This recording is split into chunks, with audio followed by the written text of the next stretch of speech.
केंद्र सरकारनं आखाती संकट काळात मोठा निर्णय घेतलाय। सरकारनं पेट्रोल डिझेलवरचं उत्पादन शुल्कात घट केली आहे।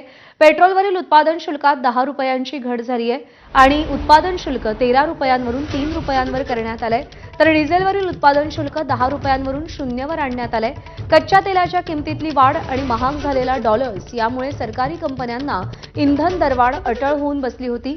पण उत्पादन शुल्क कपातीमुळे देशात पेट्रोल डिझेलच्या किमती स्थिर राहणार असल्याचं दिसतंय।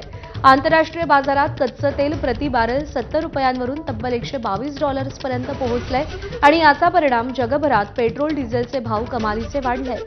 देशातही दरवाढ अटळ दिसत होती, मात्र सरकारनं उत्पादन शुल्क कमी करत ही दरवाढ टाळल्याचं बोललं जातंय। 5 राज्यांच्या निवडणुका तोंडावर असताना पेट्रोल डिझेल दरवाढ ही सत्ताधारी भाजपला अडचणीत आणणारी ठरणार होती आणि त्यामुळे हा निर्णय झाल्याचं बोललं जातंय।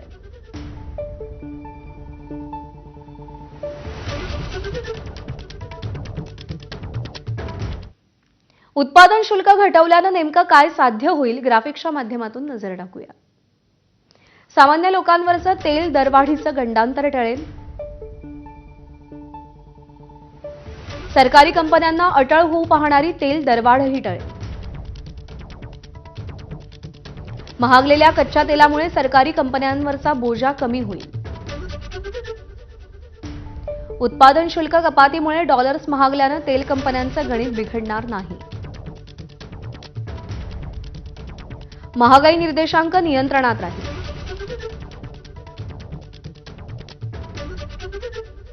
सरकारचं मात्र उत्पन्न घटेल, महसुली तूट वाढेल।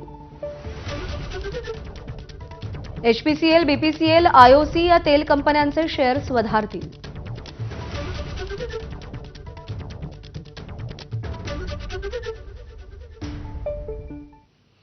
लॉकडाऊनच्या अफवांवरती विश्वास ठेवू नका, पेट्रोलियम मंत्री हरदीप सिंग पुरी यांनी ही एक पोस्ट केली आहे। देशात लॉकडाऊनचा सरकारचा कोणताही इरादा नाही हे त्यांनी स्पष्ट केलंय। पेट्रोलियम मंत्री हरदीप सिंग पुरी यांनी पोस्ट करत ही माहिती दिली आहे। युद्धासारख्या संकट काळात संयम बाळगणं महत्त्वाचं असल्याचं ते म्हणाले। अफवा पसरवणं देशासाठी धोक्याचे ठरेल असंही पेट्रोलियम मंत्री हरदीप सिंग पुरी म्हणाले आहेत।